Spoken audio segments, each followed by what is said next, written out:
Welcome back. Today I am going to discuss Plato's theory of education. Actually मैंने ये already cover किया था लेकिन I had to delete that video due to some technical issue. Anyhow, Plato's scheme of education उसने इस scheme of education क्यों दिया था? Actually it is the outcome of his theory of justice. मैंने theory of justice में कराया है कि every soul is having three virtues, that is reason, courage and appetite, और जिसमें जो dominant होगा according to the each and every individual have to work according to his dominant soul.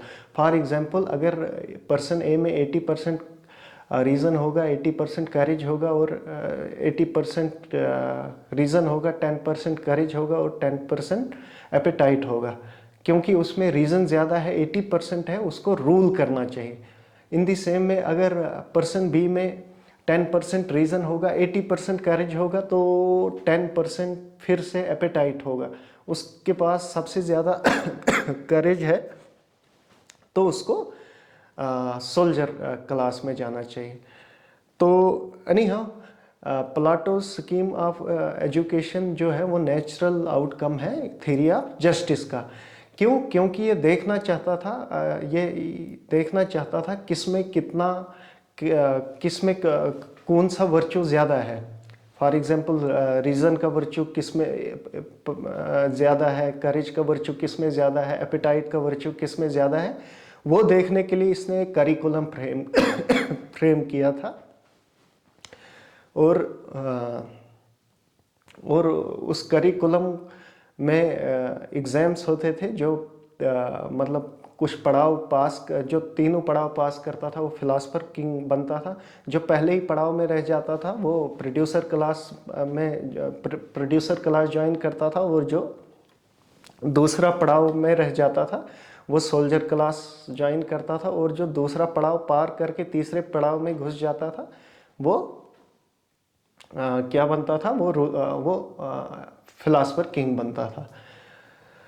तो इसका जो स्कीम ऑफ एजुकेशन है, it is the blend, it is the mixture of Spartan education as well as Athenian education.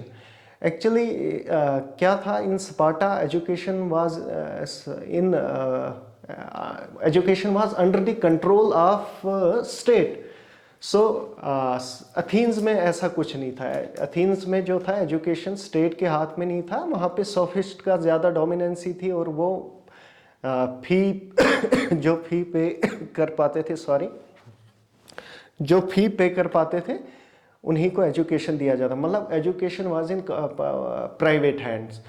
सो उसने ये feature Sparta से लिया और education को स्टेट के अंडर कर दिया अपने स्कीम ऑफ एजुकेशन में. एक और दूसरा ये था, ये लिख भी देते हैं, पहला एजुकेशन जो था was in private hand in Athens, लेकिन इसने स्पार्टा से लिया जहां स्टेट कंट्रोल्ड एजुकेशन था एक. और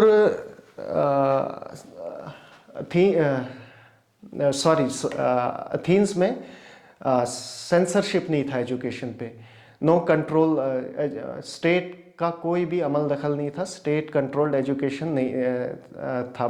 मींस एजुकेशन जो है उस पर सेंसरशिप नहीं होती थी, उस पर जांच पड़ताल नहीं होती थी.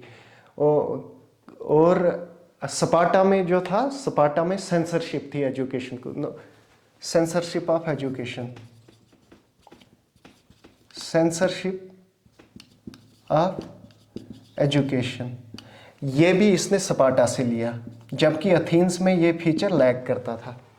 और तीसरा फीचर जो था जो इसने स्पार्टा से लिया, वुमेन एजुकेशन. वहाँ पे वुमेन्स को भी एजुकेशन दिया जाता था, जबकि एथेंस में women were deprived of education. तो वुमेन्स को स्पार्टा में एजुकेशन दिया जाता था, और इसने ये स्कीम भी वहाँ से लिया. और मिलिट्री ट्रेनिंग वुमेन की,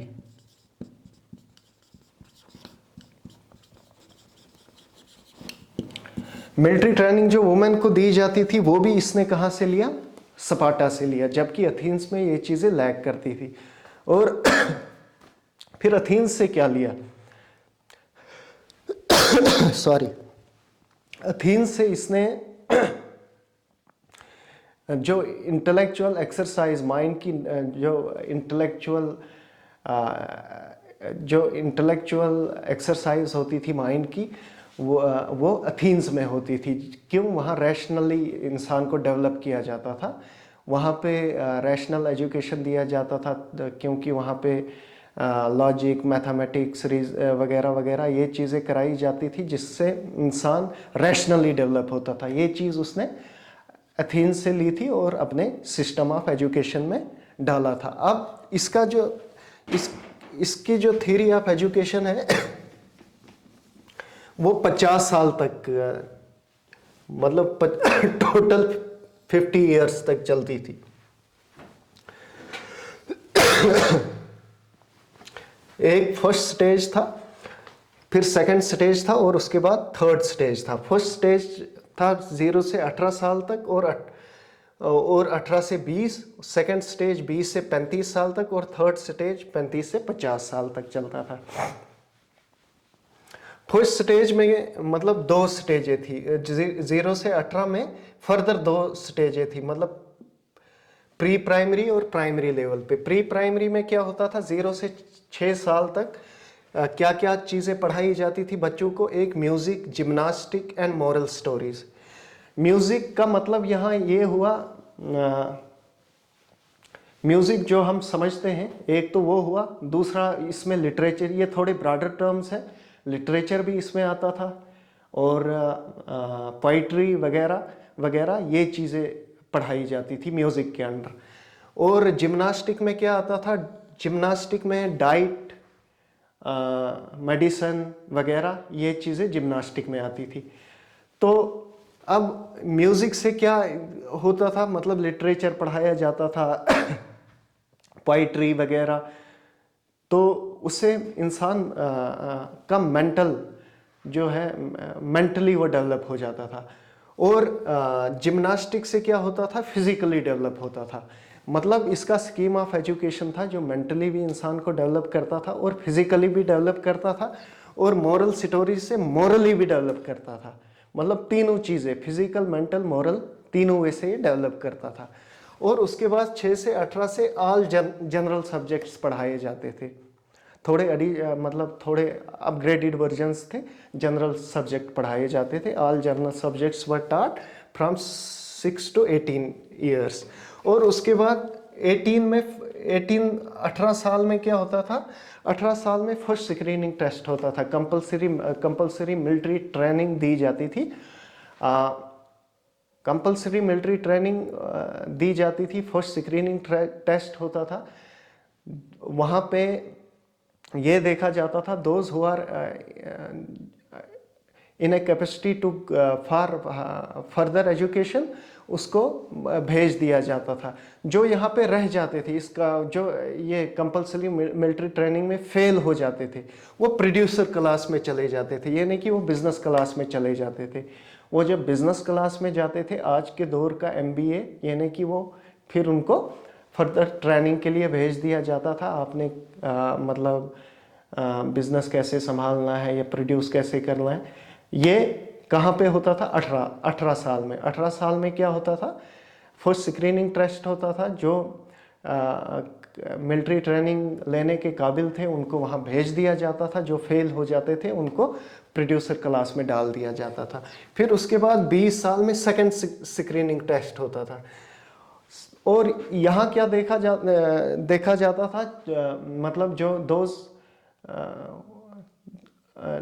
मतलब जो यहाँ पे भी फिल्टर किया जाता था। जो रह जाते थे उनको मिलिट्री ट्रेनिंग के लिए भेज दिया जाता था। जो 20 साल में एक टेस्ट लिया जाता था, जो उसमें रह जाता था उसको मिलिट्री ट्रेनिंग के लिए भेज दिया जाता था। जो पास कर जाता था उसको दूसरी स्टेज में डाल दिया जाता था, फिलासफर किंग बनाने के लिए, सेकंड स्टेज में, जिसको स्टेज ऑफ हायर लर्निंग कहते हैं। और उसमें क्या क्या पढ़ाया जाता था? मैथ्स पढ़ाया जाता था, जियोमेट्री पढ़ाया जाता था, लिटरेचर पढ़ाया जाता था, फिलॉसफी पढ़ाया जाता था एंड डायलैक्टिक्स पढ़ाया जाता था। अब ये वो सब्जेक्ट है जिससे इंसान की फैकल्टी डेवलप होती है, इंसान का मेंटल लेवल डेवलप होता है, क्योंकि मैथ से, जियोमेट्री से, लिटरेचर से, फिलॉसफी से, डायलैक्टिक्स हो गया मतलब जो dialectical process through debate and discussion, putting questions and all, उससे क्या था, मतलब मेंटल लेवल बढ़ता था। और ये जाहिर सी बात है मेंटल लेवल बढ़ना था यहाँ पे। क्यों? क्योंकि इसने सिलेबस ही ऐसा रखा था जिसे मेंटल लेवल बढ़े और फिलासफर किंग निकले। जब ये वाला स्टेज 20 से 35 का हायर एजुकेशन वाला ये कंप्लीट कर देते थे, फिर इनको थर्ड स्टेज में भेज दिया जाता था 35 से 50 साल तक। ये मतलब ये वाली स्टेज जो है 35 से 50 साल तक चलती थी। यहाँ पे इसको कहते हैं एज ऑफ प्रैक्टिकल लर्निंग। यहाँ पे क्या सिखाया जाता था? हाउ टू रूल, कैसे रूल करना है, मतलब कैसे स्टेट को चलाना है, वगैरह वगैरह। Practical learning with respect to politics यहाँ पे पढ़ाई जाती थी। जो यहाँ जब ये 50 साल गेन कर जाते थे, फिर जाके ये फिलासफर किंग बनते थे, फिर जाके ये फिलासफर किंग बनते थे या फिलासफर क्वीन बनते थे।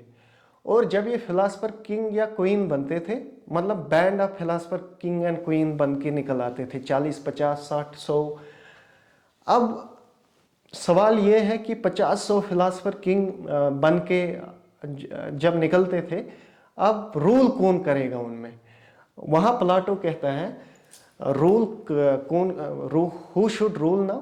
एक्चुअली प्लाटो कहता है they are not eager to rule, they are not interested in ruling but in learning. It is just for the sake of welfare, कि वो welfare of the people they will come to rule, otherwise they have no interest in ruling. So people will choose one among them and they will request to that philosopher, just come and rule us. So that philosopher will become compelled to rule, so he will choose ruling over learning. क्यों? क्योंकि उसको learning ज़्यादा पसंद है, वो sacrifice करेगा अपने interest को over the ruling. In this way philosopher king will emerge and he will start ruling the people, not out of his own interest but out of compulsion. People will make him compel to rule. He will sacrifice his first priority, that is he will sacrifice his first interest, that is interest of learning. He will sacrifice that and he will go to rule for the sake of the welfare of the people. That was the plan behind the Plato's concept of education. क्यों दिया था इसने education? क्योंकि ये देखना चाहता था किसमें कौन सा ट्रेड ज़्यादा है, वो इसकी स्कीम ऑफ एजुकेशन से पता चलता था। और कुछ फीचर्स हैं इसके स्कीम ऑफ एजुकेशन के। ये स्टेट कंट्रोल था, जैसे मैंने कहा, क्योंकि इसने ये स्पार्टा से लिया था। Censorship on art and literature था, कि ये नहीं चाहता था कुछ बैड चीज़ इंसान के यूथ के हाथ में चले जाए। It was meant for both men and women. Rule of philosophy is the end of education, क्योंकि ये चाहता था कि आइडियल स्टेट है to be govern by the philosopher ruler. एक और इम्पॉर्टेंट चीज़ जो मैंने यहाँ कहा, music, gymnastic and moral stories ये पढ़ाना चाहता था first stage pre primary level पे। ये नहीं चाहता था कि मतलब म्यूज़िक लाइक मतलब म्यूज़िक ऑन मॉन या इमोरल स्टोरीज वगैरह पढ़ाई जाए, जिससे बच्चे का कॉग्निटिव जो डेवलपमेंट है वो हैम्पर हो जाए। That was the Plato scheme of education. I hope you got. मैं इसके नोट्स भी डिस्क्रिप्शन में दे देता हूँ। You can download the notes from there or you can write down the notes from there. Even मैं pin भी कर देता हूँ कमेंट में, so I will write down there. You can go and compile the material from there as well. So do like, share and subscribe my channel. Thank you very much.